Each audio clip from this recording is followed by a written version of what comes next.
Gee, I sure wish I had a sword to review. Whew.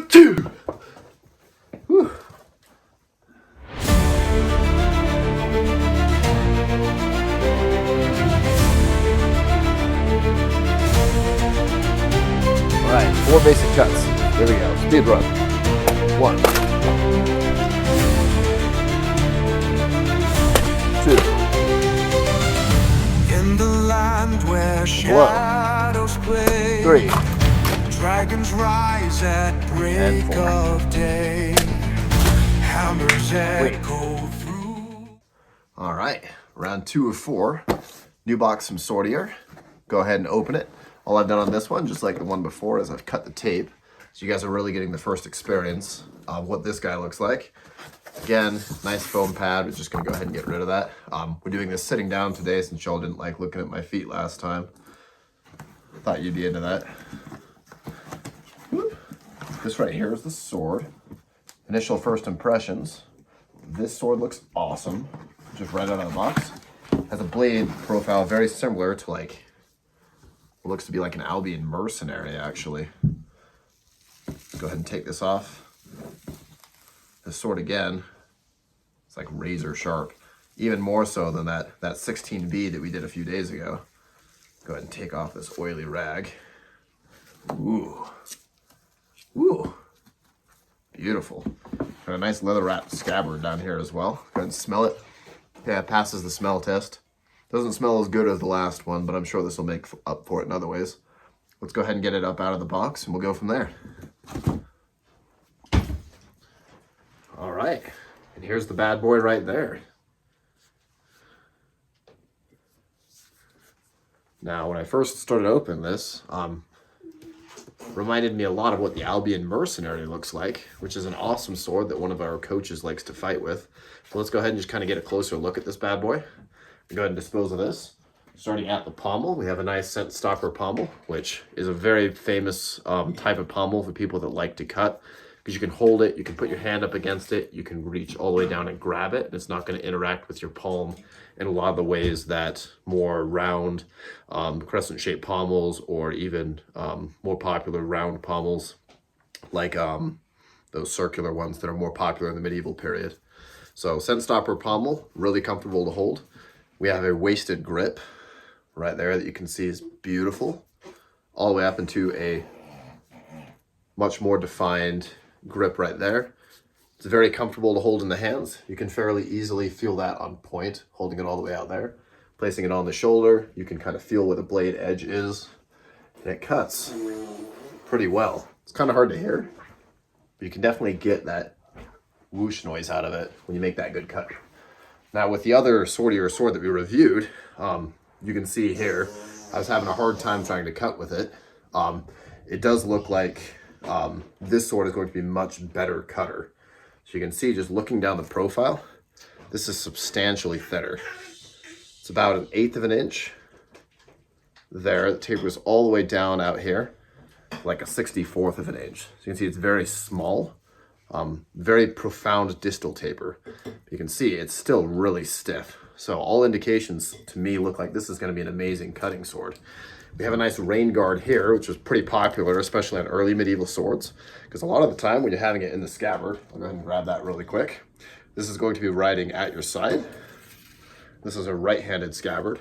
It's going to be riding at your side. Rain is coming down this way, and that helps to prevent it from getting into the actual scabbard lock on the inside, which can prevent rusting. There are stories in the Victorian era of a lot of sabers that didn't have rain guards and things like that actually get so rusty in here that it would fuse to the scabbard, and they had a really hard time pulling out those sabers when it became a nervous time. I can recall a specific instance where somebody was trying to pull it out and it got stuck, and it caused their death by some Indian dervishes during the Indian Mutiny.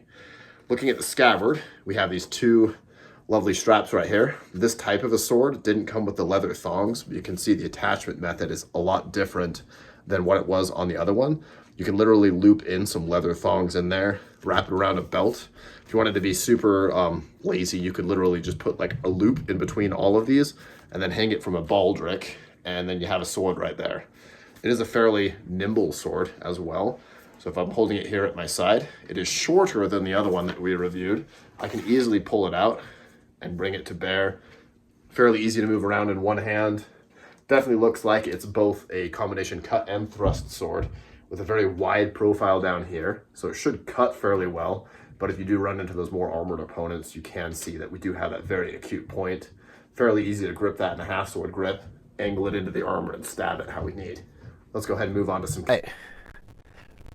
cutting. Here's that sword again real quick that you can see. Let's give you a closer look up before I do anything crazy. Right here you can see we have that leather stitching. Whoop, up the back. Looks really clean and uniform. Rain guard is attached a little bit funny. I don't think it's going to be a problem. Doesn't look super good on the inside. That could be easily tightened up though. Wet that down a little bit on the inside. It likely is just dried out a little bit since it's been sent over from China. Looking at the back, obviously he's been hot peened right there. And we're looking down here at the blade to do some cutting. So with this type of a blade, it's very common for people to try and cut more up towards the tip over here. I'd recommend against cutting up towards this direction. You can see that the blade keeps the same angle going out, but as we shorten the edge, the angle, as we get closer, actually gets steeper. So the best place to cut on this one, ideally, would be closer this way. We have some range out this direction, but enough of a plane in the edge that it still maintains that very thin, like 25-degree edge is what we're looking at. So right here, I'm gonna go ahead and cut all the way out at the tip so you can see what that looks like. So right here, actually got still pretty well. Embarrassing, I was trying to make a point.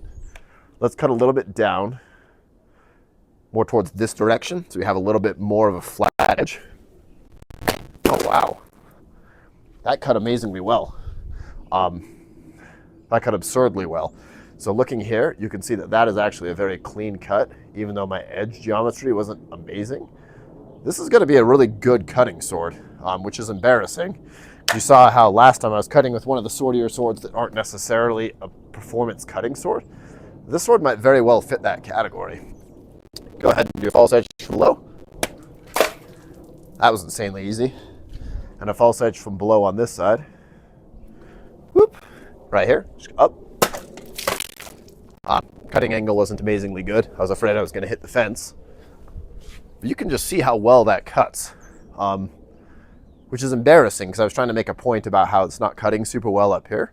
But I guess the sword has been designed in such a way that it's actually an incredible cutting sword all the way out towards the tip. All right, and that's the sword by Swordier.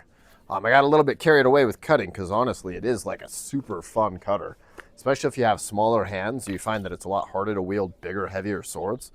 This sword has the cutting performance of swords that I've spent 2, 3, and 4 times as much on, specifically for cutting. So if you're looking for a good budget cutting sword, I'd say this is probably one of the best that you can choose from. Swordier has done a really good job on this one.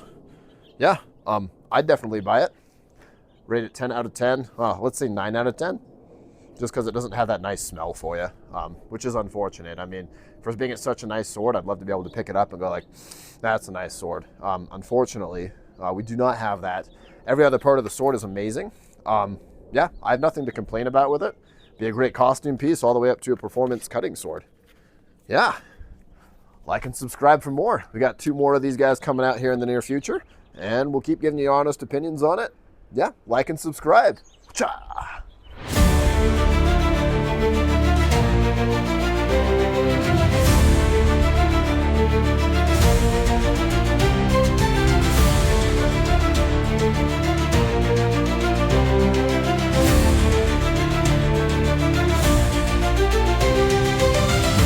In the land where shadows play, dragons rise at break of day.